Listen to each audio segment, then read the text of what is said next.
दोस्तों, आज मैं आपको बहुत ही रोचक कहानी सुनाने जा रही हूँ। शायद आपने कभी नहीं सुनी होगी। एक बार एक किसान था। वह अपनी खेती करता था, लेकिन वो लालची किसान था, बहुत ज्यादा लालची किसान। उसकी इच्छा थी कि मैं आसपास के खेतों पे भी कब्जा कर लूं। तो उसने क्या किया, बड़ा महंगा एक शेर पाला। अब शेर को वो खरीद तो लाया, उसको पिंजरे में बंद रखता। अब शेर का खान पान बहुत महंगा था, लेकिन उसने उस शेर को पिंजरे में बंद रख के लोगों को धमकाना शुरू किया कि अगर तुमने मेरी को अपनी जमीन नहीं दी तो मैं तुम्हें शेर से खिलवा दूंगा। इस तरह से उसने बहुत लोगों के खेतों पे कब्जा कर लिया।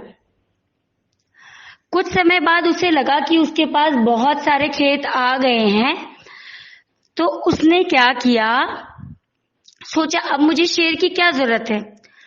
अब जब तक शेर उसके पास था, उसके नाम से लोगों को धमकाता रहा। उनको कहता है मैं तुमने किया तो मैं शेर को खोल दूंगा, छोड़ दूंगा, शेर को खोल दूंगा, छोड़ दूंगा। ऐसे करके उसने बहुत सारी जमीन पे कब्जा कर लिया, जिन जमीनों पे उसका कोई अधिकार नहीं था। कुछ समय बाद उसे लगा कि मुझे शेर को छोड़ देना चाहिए। अब तो उसने क्या किया कि शेर को छोड़ने की प्लानिंग बनाई। तो उसको लगा कि अब मैं शेर को छोड़ूंगा तो कहीं शेर मुझे ही नहीं खा जाए। तो उसने शेर के खिलाफ साजिश रचना शुरू किया कि कैसे मैं शेर को छोड़ूं।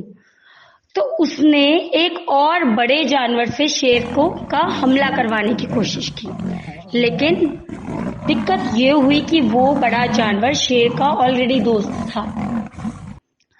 तो फिर क्या हुआ, उसने अपने समाज के लोगों से कहना शुरू किया कि मैं तो शेर पालने के लिए लाया था और मैंने इसका इतना खर्चा वहन किया, और जैसे ही मैं इसे छोड़ रहा हूं ये मुझे खाने को आ रहा है।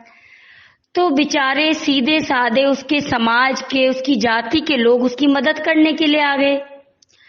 वह इस बात से अनजान थे कि ये इस शेर के नाम से सभी को धमका रहा था और बहुत सारे लोगों की जमीनों पे इसने कब्जा कर लिया। दोस्तों, मैं कहना चाहूंगी कि शेर को पालना हर किसी की बस की नहीं है, और जब आपको शेर की जरूरत ही नहीं है तो शेर को पालना क्यों। दूसरी बात, आप शेर के नाम से लोगों को धमका रहे हैं, तो जाति धर्म के लोगों को ये सोचना चाहिए कि जिस इंसान ने उस वक्त शेर पाला तो पूरे गांव को उसके नाम से धमका रखा था, और जब अब उस शेर पे काबू पाने के लिए वो पूरे गांव का उपयोग करना चाहता है।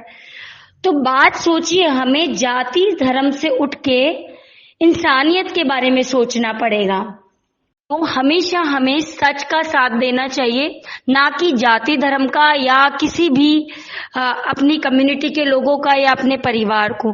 कहते हैं रिश्ते खून के होते हैं। हमारी धरती पे, हमारे देश में जाति के भी रिश्ते माने जाते हैं, लेकिन क्या पति पत्नी एक ही खून से होते हैं? नहीं ना। लेकिन सबसे सुंदर रिश्ता तो पति पत्नी का होता है। इसलिए जाति धर्म खून के रिश्तों से उठकर हमें हमेशा सच्चाई का साथ देना चाहिए। हालांकि सबसे बड़ा न्यायाधीश ऊपर बैठा है, वो ईश्वर अल्लाह भगवान वाहे गुरु 4 रास्तों से जाता है, फिर भी हमें गलत व्यक्ति का कभी साथ नहीं देना चाहिए।